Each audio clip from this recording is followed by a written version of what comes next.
In 1960, American grandmothers had 30 side dishes that saved dinner when they were too tired. Buttered egg noodles, instant mashed potatoes, and canned corn with butter. These weren't recipes, they were survival strategies, costing pennies and taking 5 minutes. Then by 1990, they vanished completely, replaced by takeout menus and microwave meals. Today, an entire generation has no idea these life-saving shortcuts ever existed. Here are the 30 cheap side dishes Grandma made when she was too tired to cook.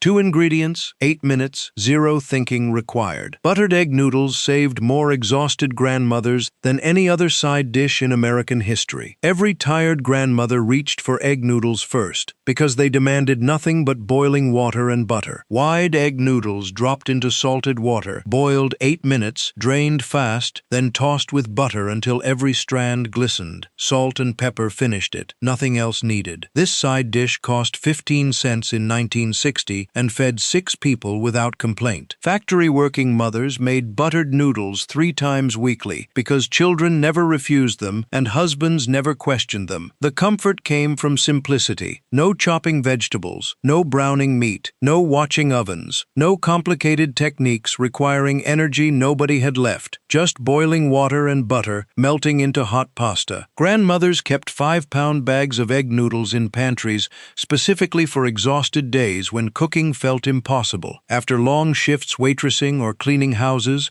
or watching neighborhood children, they walked through doors and put water on to boil before removing coats. Dinner happened in 10 minutes total. By 1985, buttered noodles became something people apologized for serving instead of celebrated as the exhaustion-proof side dish that saved countless dinners when grandmothers had nothing left to give.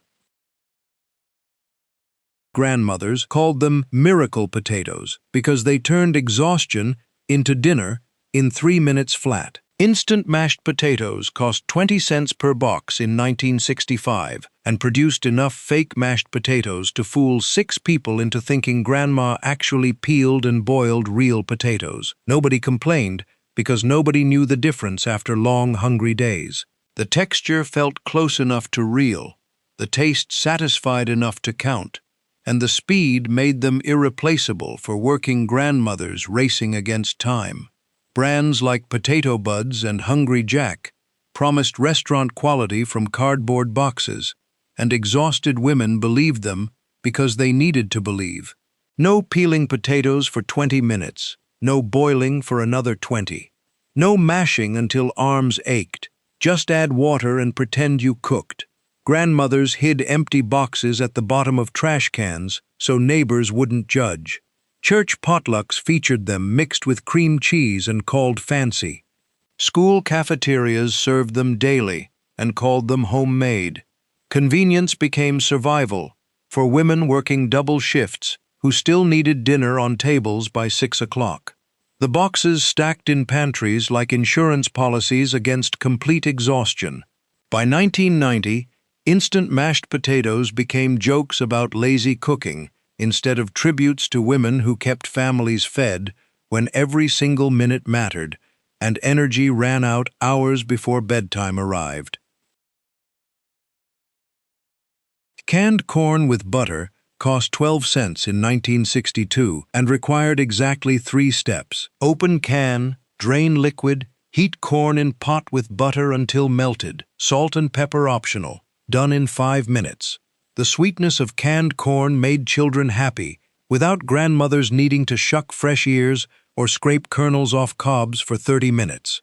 Brands like Green Giant and Niblets promised golden perfection, already cooked and ready.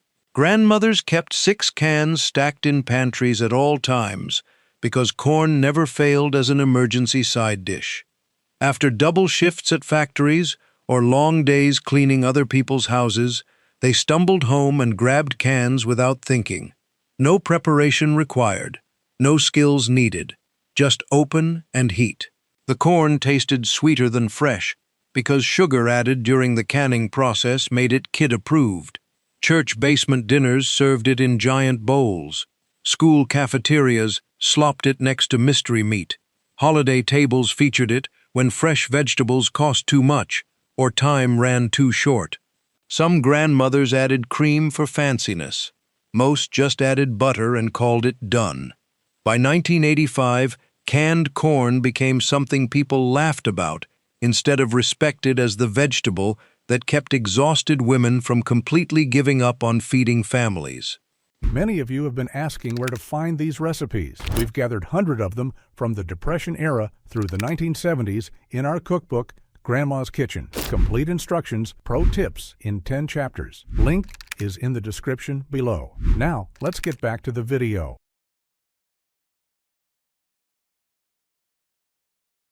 Before Kraft invented the blue box, exhausted grandmothers already knew the magic of macaroni, butter, and cheese. Elbow macaroni boiled in salted water for 8 minutes, drained hot, then mixed with butter and shredded cheese until everything melted together into creamy yellow perfection. This wasn't fancy baked macaroni and cheese requiring oven time and patience. This was stovetop survival food taking 10 minutes total. The dish cost 25 cents in 1958 and filled 6 bellies without arguments. Children ate it without complaint. Husbands ate it without comment. Grandmothers made it without thinking, after days that drained every ounce of energy. The cheese melted from pasta heat alone. No sauce needed, no baking required. Just hot pasta, cold butter, shredded cheddar, mixing together into something that felt like love, even when exhaustion prevented actual cooking. Some grandmothers used Velveeta for guaranteed melting. Others used whatever cheese sat in refrigerators waiting. Government cheese worked perfectly during lean times. The dish appeared 3 nights weekly in working-class homes across America. School lunches featured it. Church potlucks served it. Holiday tables included it when nothing else got made. By 1990, boxed macaroni and cheese replaced this from-scratch version completely, and nobody remembered that exhausted grandmothers invented quick macaroni and cheese long before corporations sold it in boxes. The simplest side dish in grandmother history required 1 ingredient and 0 cooking whatsoever. Tomatoes sliced thick, arranged on a plate, sprinkled with salt. That was it, the entire recipe. No cooking, no heating, no preparation beyond cutting and salting. This side dish cost almost nothing during summer months, when backyard gardens produced more tomatoes than families could possibly eat. Grandmothers served sliced tomatoes with every single dinner from June through September because they were free, required 0 effort, and tasted better than anything requiring actual work. The salt drew out tomato juices, creating natural dressing that pooled on plates. Children ate them. Adults ate them. Nobody complained because fresh tomatoes tasted like summer itself. After long, exhausting days, grandmothers walked to gardens, picked ripe tomatoes, sliced them, salted them, served them.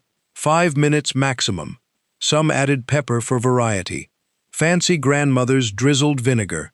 Most just used salt and called it vegetables. The dish appeared at every backyard barbecue, every church picnic, every family reunion across America.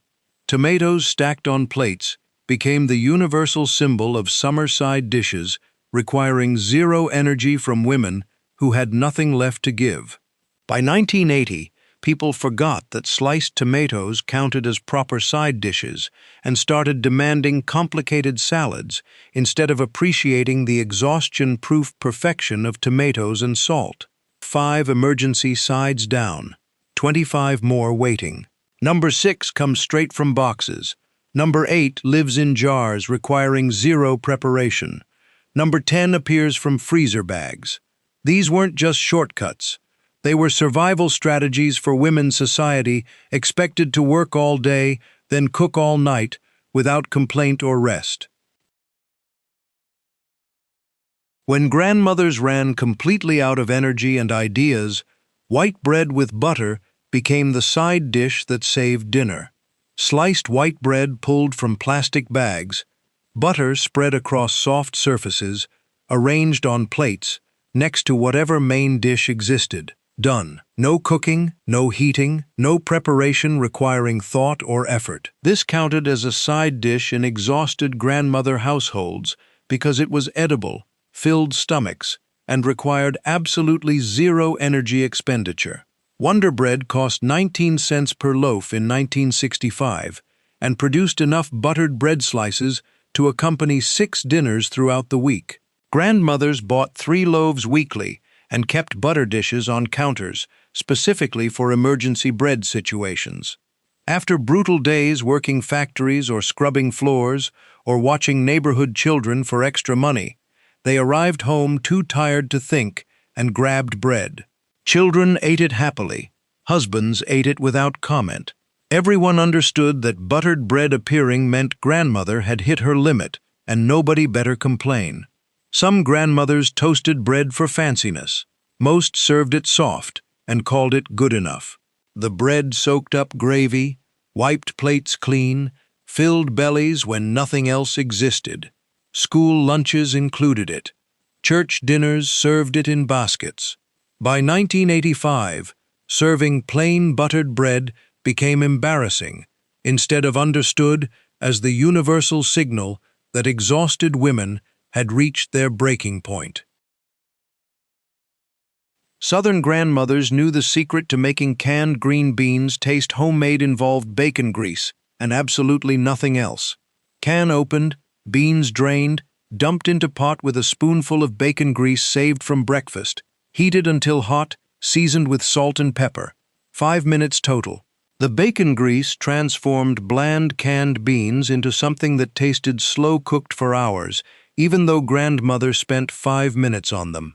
This side dish cost 18 cents in 1963 and satisfied 6 people who believed grandmother actually cooked. Brands like Del Monte and Blue Lake promised tender beans already cooked and ready. Bacon grease lived in coffee cans next to stoves in every grandmother's kitchen across the South, saved religiously from every breakfast because it made everything taste better with zero extra effort. After long shifts waitressing or working factory lines or cleaning houses, grandmothers grabbed cans and bacon grease without thinking.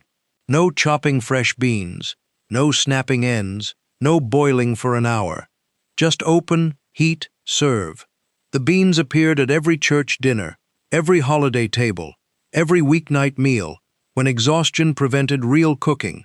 Some added onion powder for fanciness. Most just used bacon grease and salt. By 1990, people forgot that canned green beans with bacon grease once counted as proper Southern cooking instead of lazy shortcuts.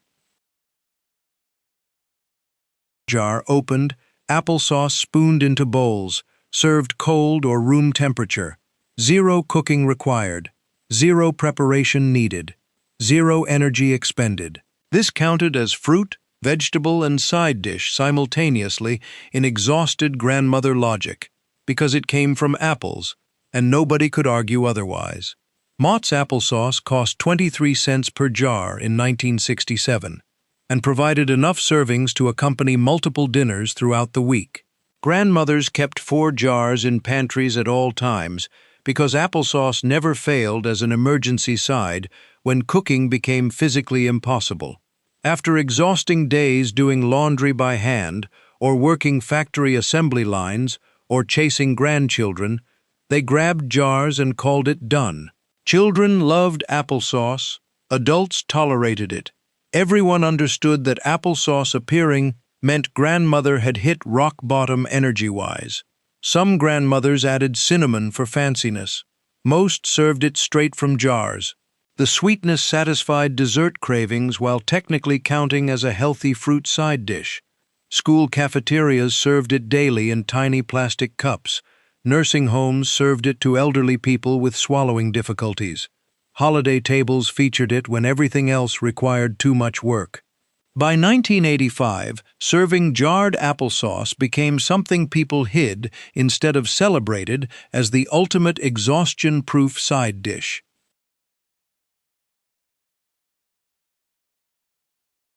Minute rice promised exactly what the name suggested and saved exhausted grandmothers from 30-minute rice cooking marathons. Water boiled, Rice added, pot covered and removed from heat. 5 minutes later, perfect rice appeared. This cost 17 cents per box in 1964 and produced enough rice to feed 6 people without grandmother standing over the stove watching pots. Uncle Ben's Minute Rice revolutionized tired cooking because traditional rice required constant attention, preventing grandmothers from collapsing into chairs after brutal workdays. No watching, no stirring, no burning. Just add water and walk away. The convenience made it irreplaceable for working women racing against time and exhaustion. Grandmothers kept 3 boxes stacked in pantries specifically for days when regular rice felt impossible. After double shifts or long cleaning days, they boiled water, added rice, set timers, and finally sat down for 5 minutes while rice cooked itself. Some added chicken bouillon for flavor. Most just added butter and salt. The rice appeared alongside every possible main dish, from pork chops to meatloaf to fried chicken. By 1990, microwave rice replaced minute rice, and nobody remembered that 5-minute rice once felt like miracle technology for exhausted women. When grandmothers had 20 minutes and absolutely zero creativity left, boiled potatoes with butter saved dinner from complete failure. Potatoes scrubbed but not peeled, cut into quarters, dropped into boiling salted water, cooked until fork tender, drained and tossed with butter until melting. 20 minutes total. Not fast but completely mindless, requiring zero thought or skill. This side dish cost 10 cents in 1961 and filled 6 bellies with carbohydrates and butter. Grandmothers made boiled potatoes twice weekly because potatoes never went bad quickly. Butter made everything taste acceptable, and the recipe required no brain power whatsoever after days that drained every thought. No mashing required, no baking for an hour, no fancy preparations demanding energy, just boil and butter. Children ate them without complaint. Husbands ate them without comment. The simplicity meant grandmothers could put potatoes on to boil, then collapse into chairs while they cooked themselves. Some added parsley for color. Most just added butter and called it vegetables, even though potatoes were technically starches. The dish appeared at church potlucks, school cafeterias, hospital trays, nursing home dinners, and every working-class dinner table across America. By 1985, boiled potatoes became something people apologized for serving instead of recognized as the foolproof side dish that required nothing but time and butter. 10. Exhaustion-proof sides revealed, 20 more waiting in grandmother pantries. The next 10 come from freezers, cans, and refrigerators requiring even less energy. Number 13 costs pennies. Number 15 takes 2 minutes. Number 18 comes straight from store deli counters. These were survival, not cooking. Before freezer technology, serving corn on the cob in January meant driving to farms, shucking dozens of ears, cutting kernels, and spending hours preserving summer's bounty. After frozen corn appeared in grocery stores during the 1950s, grandmothers just grabbed boxes from freezer aisles and boiled them for 8 minutes. Bird's Eye and Green Giant promised farm-fresh corn year-round, without grandmothers needing to lift fingers beyond opening boxes. The convenience felt like actual magic to women who remembered pre-freezer exhaustion. Frozen corn cost 35 cents per box in 1968 and provided 4 ears requiring zero preparation beyond boiling water. No shucking, no silk removal, no scrubbing, just frozen to boiling to buttered in 10 minutes flat.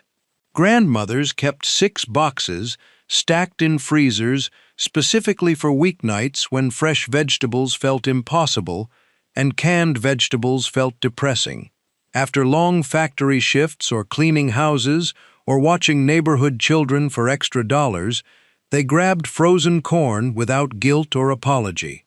Children loved corn on cob because eating with hands felt like permission to play with food. Adults loved it because butter dripped everywhere, making everything taste better. This wasn't lazy cooking.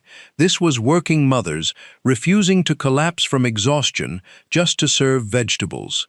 The corn appeared at summer barbecues alongside fresh corn, and nobody could tell the difference after butter coating.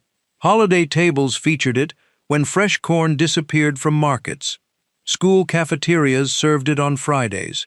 Church potlucks included it in summer spreads. Canned peas took more criticism than any other emergency side dish, but exhausted grandmothers kept serving them anyway, because speed mattered more than perfection. Can opened, peas drained, heated in pot with butter until warm, seasoned with salt and pepper. 4 minutes total. The peas tasted nothing like fresh garden peas, and everyone knew it, but nobody complained out loud because complaining meant volunteering to cook instead. Le Sueur and Del Monte canned peas cost 14 cents in 1966 and provided enough servings to accompany dinner without grandmother spending 30 minutes shelling fresh peas after already working 10-hour days. The convenience outweighed the mushiness. The speed outweighed the bland flavor. The zero effort outweighed every single criticism anyone could possibly make. Grandmothers kept 8 cans stacked in pantries because peas counted as green vegetables on plates, even when they came from cans. After exhausting days waitressing or scrubbing floors or working factory lines, they grabbed cans without thinking twice. No shelling, no blanching, no freezing for later. Just open and heat. These weren't gourmet vegetables. They were proof that feeding families mattered more than impressing dinner guests with fancy techniques. Children pushed them around plates, but eventually ate them. Husbands ate them without comment, understanding that canned peas appearing meant grandmother had hit her energy limit. The peas showed up at church potlucks mixed with cream of mushroom soup. School cafeterias served them daily in metal trays. Hospital patients ate them from divided plates. Cottage cheese with canned peaches occupied the strange territory between side dish and dessert, and exhausted grandmothers didn't care which category won as long as something edible appeared on plates. Container opened, cottage cheese scooped into bowls, canned peach halves placed on top, served cold straight from refrigerator. Zero cooking, zero heating, zero energy required beyond opening 2 containers. This dish cost 40 cents total in 1965 and provided enough servings to fill 6 small bowls that counted as side dishes, because grandmothers said so. Brands like Breakstones and Knudsen promised fresh cottage cheese that lasted weeks in refrigerators. Del Monte canned peaches in heavy syrup added sweetness that children actually wanted. The combination felt fancy enough to serve guests, despite requiring zero actual cooking or preparation. Grandmothers kept cottage cheese and canned peaches stocked specifically for nights when cooking felt completely impossible. After brutal workdays, they assembled cottage cheese bowls in 30 seconds flat and called it dinner sides. Some added a sprinkle of cinnamon for presentation. Most just plopped peaches on cottage cheese and served. This was what surrender looked like when exhaustion won, but families still needed feeding. Children loved the sweetness of syrupy peaches mixing with tangy cottage cheese. Weight-conscious adults ate it, calling it healthy protein. Everyone understood that cottage cheese and peaches appearing meant grandmother had absolutely nothing left to give. The dish showed up at ladies' luncheons served on lettuce leaves. Diet clinics recommended it for low-calorie lunches. When grandmothers reached the absolute bottom of their energy reserves, saltine crackers with cheese became the side dish that prevented dinner from disappearing completely. Sleeve of crackers opened, arranged on plate, cheese slices placed on top, served at room temperature. Zero cooking involved. Zero heating required. Zero energy expended beyond opening packages and arranging food on plates. This counted as side dish in exhausted grandmother households because it was edible, filled some stomach space, and required literally no thought or effort whatsoever. Premium or Nabisco saltines cost 12 cents per box in 1963. Kraft singles cost 19 cents for 16 slices. Together, they provided emergency side dishes for multiple meals throughout desperate weeks. This wasn't a meal plan. This was a white flag waving in the kitchen, announcing that survival trumped nutrition every single time. Some grandmothers cut cheese into squares matching cracker sizes for presentation. Most just threw cheese slices on crackers and called it done. The dish appeared at every ladies' luncheon. Office workers ate it at desks. Children packed it in school lunches. Minute rice promised exactly what exhausted grandmothers needed most: food appearing in 5 minutes, requiring zero attention or skill. Water boiled, rice added, pot covered and removed from heat. 5 minutes later, perfect rice appeared, without grandmothers standing over stoves, stirring constantly. Butter stirred in while hot created creamy side dish that, paired with anything else, grandmother managed to scrape together for main courses. Uncle Ben's minute rice cost 17 cents per box in 1964 and produced enough rice to feed 6 people without grandmother investing 30 minutes watching regular rice cook. Traditional rice required constant attention, preventing exhausted women from sitting down even for minutes. Minute rice required nothing but boiling water and walking away. The freedom felt revolutionary to working mothers racing against time and complete physical exhaustion. Grandmothers kept 3 boxes stacked in pantries specifically for weeknights when regular rice felt impossible. After double shifts or long cleaning days, they boiled water, added rice, set timers, and finally collapsed into chairs while rice cooked itself without supervision. This was what food technology owed exhausted women: meals that didn't require consciousness to complete successfully. Church potlucks served it in giant bowls. School cafeterias slopped it next to everything. Hospital trays included it daily. 15 emergency sides revealed, 15 more hiding in grandmother cabinets and refrigerators. The next batch comes straight from cans, stores, and gardens, requiring even less thought. Number 21 costs nothing. Number 24 takes 30 seconds. Number 27 comes pre-made from deli counters. Survival continued. Canned beets divided households into people who tolerated them and people who refused to eat them, but exhausted grandmothers served them anyway, because vegetables were vegetables, regardless of complaints. Can opened, beets drained saving liquid, heated in pot with splash of vinegar and butter, served hot in small portions. 6 minutes total. The beets stained everything they touched bright purple. Plates looked messy, but grandmother didn't care, because caring required energy she no longer possessed. Del Monte canned beets cost 16 cents in 1967 and provided enough servings to count as vegetable sides for 6 people, whether they wanted them or not. The vinegar cut through the intense sweetness that made canned beets taste like eating sugar disguised as vegetables. Butter made everything more palatable. Salt and pepper helped convince people they were eating real food. Grandmothers kept 4 cans in pantries because beets never expired and always counted as emergency vegetables when fresh produce cost too much or required too much energy to prepare.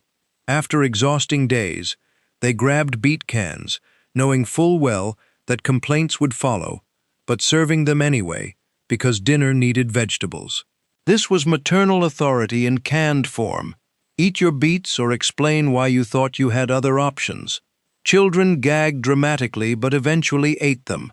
Adults ate them silently, remembering their own mothers forcing beets on them decades earlier. The beets appeared at holiday tables when fancy vegetable dishes failed to materialize. Church potlucks served them in crystal bowls, trying to make them look elegant. By 1980, fewer grandmothers served beets as younger generations rejected them completely. But exhausted women still reached for cans when nothing else existed. Frozen mixed vegetables solved the eternal grandmother problem of serving multiple vegetables without preparing multiple vegetables. Bag opened, vegetables dumped into pot with water, boiled until tender, drained and tossed with butter. 8 minutes total for corn, peas, carrots, and green beans, all appearing on plates simultaneously, without grandmother chopping, peeling, shelling, or thinking. Grandmothers kept 6 bags stacked in freezers, specifically for weeknights, when cooking from scratch felt physically impossible. After long days working or cleaning or both, they grabbed bags without thinking. No preparation required. No decisions needed. Just boil and butter. This was efficiency over quality, survival over perfection, and exhausted women choosing both without apology or explanation. Children ate them because vegetables mixed together felt less intimidating than vegetables served separately. Adults ate them appreciating that grandmother managed vegetables at all given her exhaustion level. The vegetables appeared at every church dinner, every school cafeteria, every hospital tray, every nursing home meal across America. Some grandmothers added garlic powder for flavor. Most just added butter and called it vegetables served successfully. By 1985, microwave steamable bags replaced boil-in-bag versions, but the concept remained unchanged. Exhausted women needed vegetables requiring zero energy beyond opening packages. Canned spinach remains the most hated vegetable in American history, yet exhausted grandmothers served it weekly because Popeye said it built strength, and kids needed strength more than they needed food preferences. Fan opened, spinach drained, squeezing out excess liquid, heated in pot with splash of vinegar and pat of butter, served in small piles everyone avoided. 5 minutes total. Popeye brand spinach cost 13 cents per can in 1965 and provided enough servings to torture 6 people simultaneously. Grandmothers kept spinach cans stacked in pantries because guilt about not serving green vegetables outweighed reality that nobody would eat it willingly. This was nutritional warfare disguised as dinner. Eat your spinach or sit at tables until bedtime arrived. After exhausting workdays, grandmothers grabbed spinach cans, knowing battles would follow, but serving it anyway, because mothers and grandmothers served spinach, and traditions mattered even when traditions tasted terrible. Children cried, adults forced it down. Everyone suffered together. The spinach appeared nowhere except mandatory home dinners because nobody voluntarily served canned spinach at social gatherings. By 1975, frozen spinach replaced canned versions in most homes, and everyone celebrated quietly. Before Kraft invented the blue box, exhausted grandmothers already knew that macaroni, butter, and cheese solved dinner emergencies in 10 minutes flat.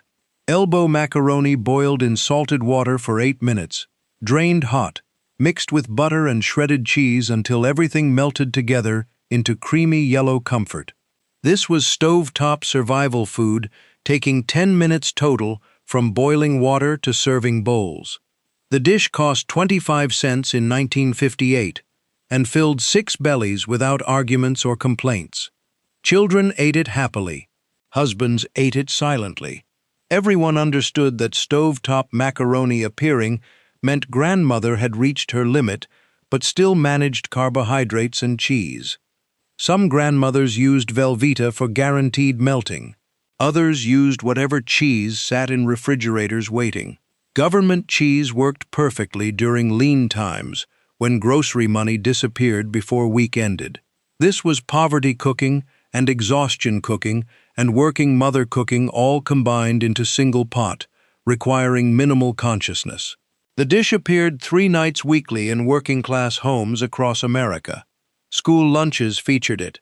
Church potlucks served it in casserole dishes. Holiday tables included it when nothing else got prepared. Teenage babysitters made it for children they watched. College students ate it in dorm rooms. By 1990, boxed macaroni and cheese replaced this from-scratch version completely, and nobody remembered exhausted grandmothers invented quick macaroni and cheese decades before corporations sold it.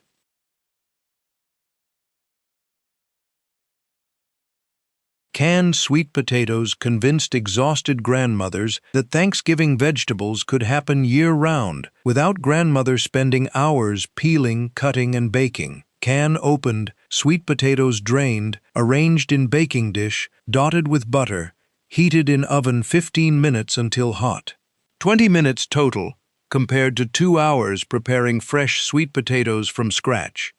Bruce's or Princella canned sweet potatoes cost 21 cents per can in 1966 and provided enough servings to fill 6 plates with orange vegetables that counted as healthy even though swimming in syrup. The sweet potatoes came pre-cooked, pre-cut, pre-sweetened, requiring nothing but heating and butter. Grandmothers kept 6 cans in pantries specifically for weeknights, when sweet potato cravings hit but energy levels prohibited actual cooking. After long days working or cleaning, they grabbed cans and called it vegetables accomplished. Some added marshmallows for fanciness, making it dessert disguised as side dish. Most just added butter and served it plain, calling it good enough. This was holiday food democratized for exhausted weeknights when special occasion vegetables happened because cans made them possible. Children loved the sweetness that made vegetables taste like candy. Adults appreciated that grandmother managed orange vegetables, proving effort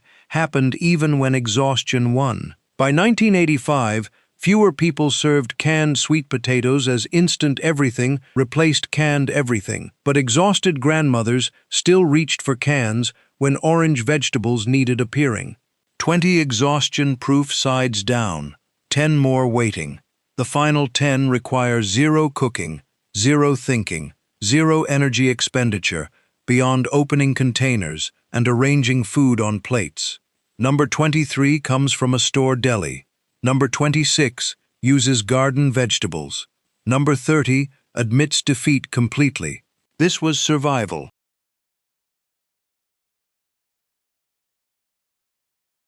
Celery sticks with salt represented the absolute minimum effort grandmother could expend while still claiming she served vegetables at dinner. Celery bunch washed under cold water, stalks separated, cut into 4-inch pieces, arranged on plate, salt shaker placed nearby. 3 minutes total, 0 cooking involved, 0 heating required, 0 skill needed, beyond cutting vegetables into edible sizes. This side dish cost 8 cents for entire celery bunch in 1962 and provided enough sticks to accompany multiple meals throughout the week, without grandmother lifting fingers beyond initial cutting. The crunch satisfied people who needed texture. The salt satisfied people who needed flavor. The simplicity satisfied grandmothers who needed anything requiring less than 5 minutes and 0 brain power after days that drained everything. Celery lived in refrigerator crisper drawers for weeks without spoiling, making it ideal emergency vegetable when fresh produce shopping hadn't happened because exhaustion prevented grocery store trips. After brutal workdays cleaning houses or working factories or watching neighborhood children for extra money, grandmothers grabbed celery bunches and called it vegetables accomplished. Children ate celery sticks like crunchy snacks. The celery appeared at every party as crudité platters. Diet clinics recommended it as 0-calorie snacks. Weight Watchers meetings featured it prominently. School lunches included it in sad plastic bags. The celery required no recipe, no technique, no knowledge beyond wash and cut. Grandmothers who forgot to serve vegetables grabbed celery at last minute, saving dinner from complete vegetable failure. Church potlucks served it on veggie trays surrounding ranch dip. Holiday tables included it when every other side dish failed to materialize on time. Radishes with salt and butter occupied strange culinary territory that confused everyone except exhausted grandmothers who understood that vegetables were vegetables, regardless of how people consumed them. Radish bunch washed, greens trimmed, radishes sliced thin or served whole, arranged on plate with small dish of softened butter and salt shaker nearby. 4 minutes total. 0 cooking, 0 heating, 0 energy beyond washing and cutting. This side dish cost 6 cents per bunch in 1964 and provided enough servings to call vegetables accomplished without grandmother doing anything resembling actual cooking. The peppery bite of raw radishes combined with rich butter and salt created flavor combination that satisfied adults more than children. French people ate radishes this way at fancy restaurants, so grandmothers serving radishes with butter technically served sophisticated European cuisine, despite spending 0 effort. The radishes grew in backyard gardens easily, making them free vegetables during summer months, when grocery money ran thin before payday arrived. Grandmothers pulled radishes from gardens, rinsed dirt off under hoses, served them immediately without thinking twice. After exhausting days, they grabbed radish bunches, knowing most family members would ignore them, but serving them anyway. The radishes showed up at spring dinners when gardens first produced. Easter tables featured them as seasonal vegetables. Ladies' luncheons served them on decorative plates. French restaurants charged money for them. American grandmothers gave them away free, hoping someone would eat them. The radishes required no recipe, no cooking knowledge, no technique beyond basic cutting skills. Children refused them, claiming they were too spicy. Canned carrots ranked slightly above canned peas in the hierarchy of tolerable emergency vegetables that exhausted grandmothers served when fresh vegetables felt impossible. Can opened, carrots drained, heated in pot with butter until warm, seasoned with salt and pepper. 5 minutes total. The carrots tasted sweeter than fresh carrots, because canning process added sugar, making them more palatable to children who rejected vegetables on principle. Del Monte and Libby canned carrots cost 15 cents in 1968 and provided enough servings to satisfy 6 people who expected orange vegetables appearing alongside dinner. After long days waitressing or scrubbing floors or working assembly lines, they grabbed carrot cans without thinking. No peeling required, no chopping needed, no steaming or roasting for 30 minutes. Just open, heat, serve, done. The carrots appeared at every church potluck mixed with cream of mushroom soup, pretending to be casseroles. School cafeterias served them daily in metal compartment trays. Hospital patients ate them from divided plates. Nursing homes served them to elderly people who could no longer chew fresh vegetables. The carrots never impressed anyone, never became favorites, never drew recipe requests, but they showed up consistently, because consistency was all exhausted women could manage. Some grandmothers added brown sugar, making them even sweeter, turning vegetables into candy. Most just added butter and called it nutrition accomplished. Children ate them without enthusiasm. Adults ate them without comment. Everyone understood that canned carrots appearing meant grandmother had reached her absolute limit, but still managed orange things on plates that technically qualified as vegetables.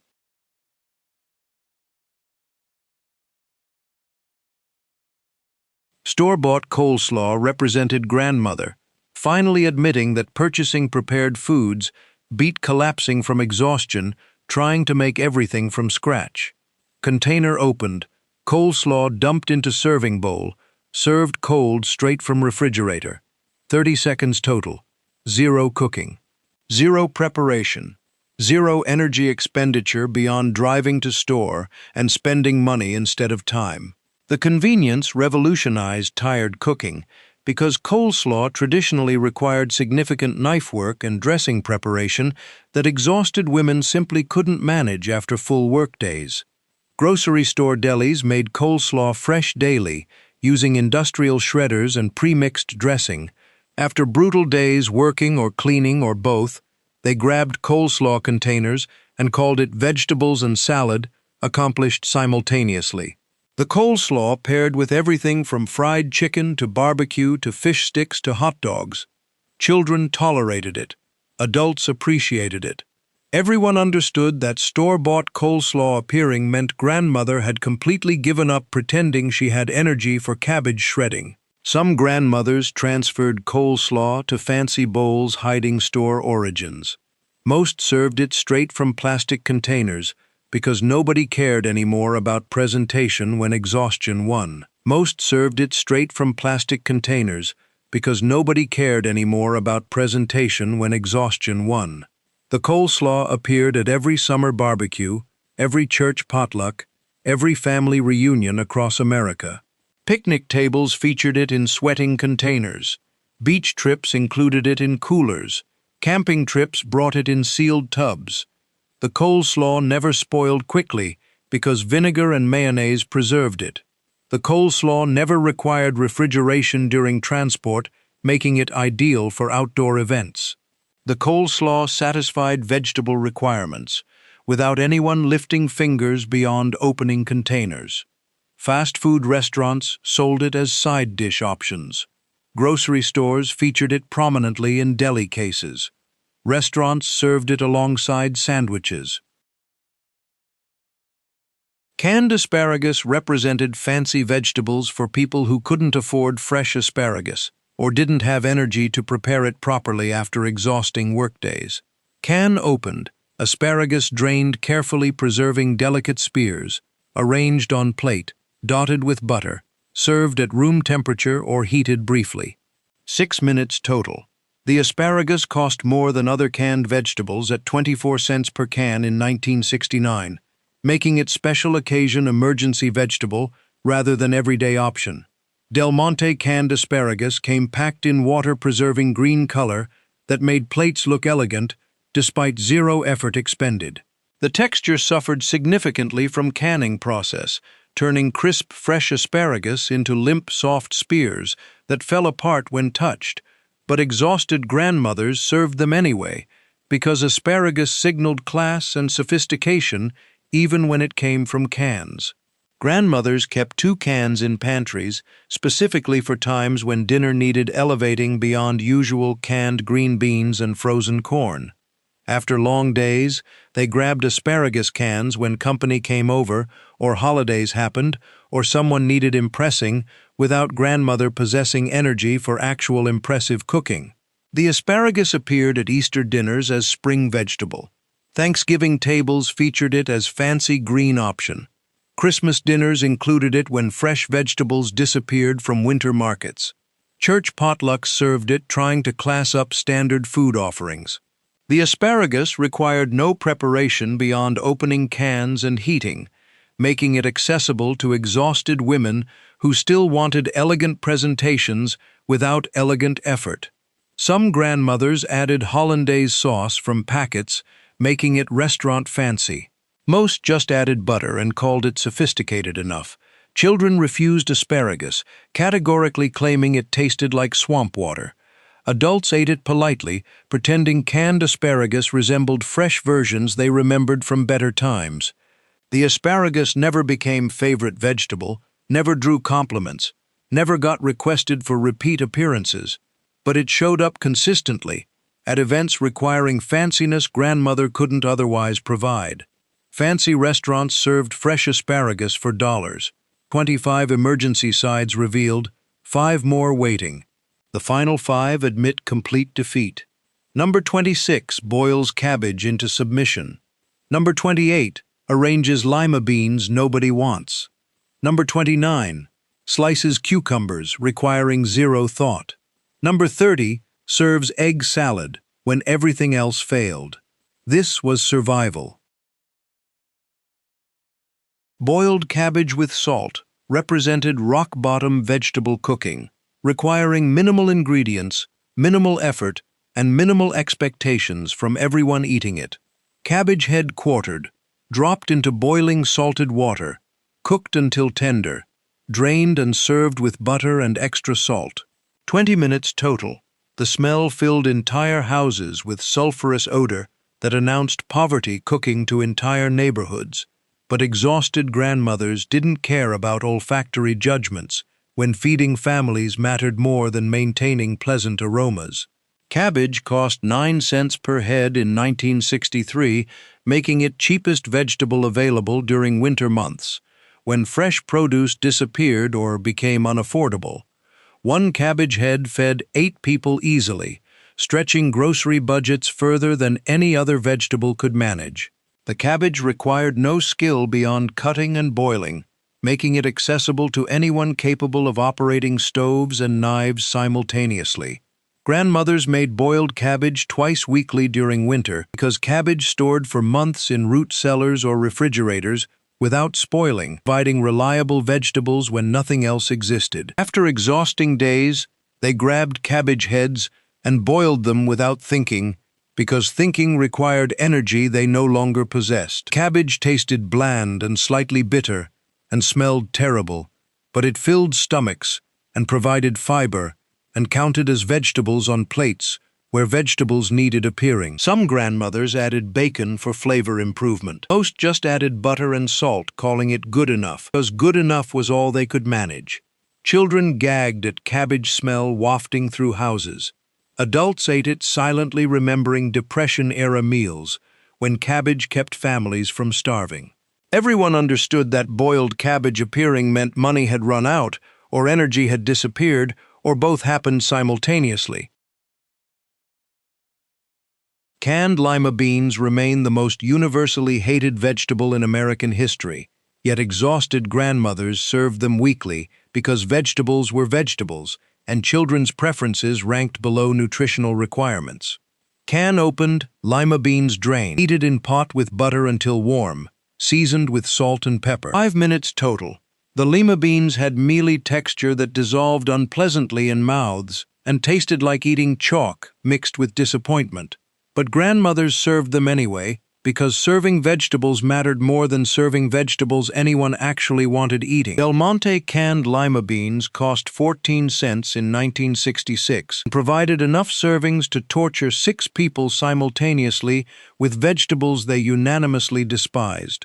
The butter helped slightly, the salt helped minimally. Nothing actually made canned lima beans taste good, but exhausted grandmothers served them because their own mothers served lima beans, and traditions mattered even when traditions tasted terrible. Grandmothers kept lima bean cans in pantries out of obligation rather than desire, knowing full well that complaints would erupt, but serving them anyway because motherhood and grandmotherhood meant forcing nutrition on unwilling recipients. After brutal workdays, they grabbed lima bean cans with resignation, understanding that dinner battles would follow, but vegetables needed appearing regardless of protests. Children cried real tears over lima beans. Adults forced them down grimly, remembering childhood lima bean traumas their parents inflicted. Everyone suffered together, united in lima bean hatred, but eating them anyway because grandmother said so, and her word was law. The lima beans appeared nowhere voluntarily. Nobody requested them. Nobody liked them. Nobody wanted them at potlucks or parties, or any social gathering. They existed solely in mandatory family dinners where escape was impossible, and refusal meant sitting at tables until bedtime arrived. Sliced cucumbers with vinegar represented the simplest possible side dish that still technically qualified as salad in exhausted grandmother logic. Cucumbers washed, sliced thin, placed in bowl, vinegar poured over top, salt and pepper added, served immediately or chilled briefly. 4 minutes total. 0 cooking involved, 0 heating required, 0 energy beyond cutting vegetables and pouring liquid. Side dish cost almost nothing during summer months, when backyard gardens produced more cucumbers than families could possibly consume before they turned into giant yellow baseball bats. Grandmothers served cucumber salad with every single dinner from June through September because they were free, required 0 effort beyond slicing, and tasted refreshing in summer heat that made hot foods unbearable. The vinegar provided tanginess that cut through heavy dinner flavors. The cucumbers provided crunch and water content that hydrated people during brutal summer temperatures. Simplicity provided relief to grandmothers who had absolutely nothing left after days spent working in heat without air conditioning. After exhausting summer workdays, grandmothers walked to gardens, picked cucumbers, sliced them, vinegared them, served them. 5 minutes maximum, including garden walking time. Some added sugar, making sweet and sour versions. Some added onions for complexity. Most just used cucumbers, vinegar, salt, calling it salad, accomplished without further discussion. Children ate them, treating cucumbers like crunchy water snacks. Adults ate them, appreciating anything cold and refreshing. Everyone understood that cucumber salad appearing meant summer had arrived, and grandmother had stopped caring about complicated cooking until temperatures dropped below 90 degrees. The cucumbers appeared at every summer barbecue, every church picnic, every family reunion, every outdoor gathering across America. Picnic tables featured them in bowls sweating condensation. Canned tomatoes with salt occupied the strange territory between ingredient and actual dish, but exhausted grandmothers served them as side dishes anyway, when absolutely nothing else remained possible. Can opened, tomatoes dumped into bowl with all their juice, salt and pepper added, served at room temperature, or heated briefly if anyone cared enough to heat them. 3 minutes total. The tomatoes weren't fresh sliced tomatoes requiring gardens and cutting and presentation. They were canned whole tomatoes or diced tomatoes that came swimming in tomato juice and qualified as vegetables because grandmother said so. Hunt's or Del Monte canned tomatoes cost 13 cents in 1965 and provided enough servings to fill 6 bowls with something red and vegetable adjacent. The tomatoes tasted more acidic than fresh versions because canning process concentrated flavors and added citric acid for preservation. Some people loved them. Most tolerated them. Everyone understood that canned tomatoes appearing in bowls meant grandmother had given up completely on vegetable preparation, but still managed something besides carbohydrates and meat. Grandmothers kept dozen cans stacked in pantries because tomatoes lasted forever and could transform into sauce or soup or side dish, depending on desperation levels. After brutal days working or cleaning, they grabbed tomato cans when fresh vegetables felt impossible, and frozen vegetables hadn't been purchased, and canned green beans had already appeared too many times that week. Tomatoes served themselves essentially.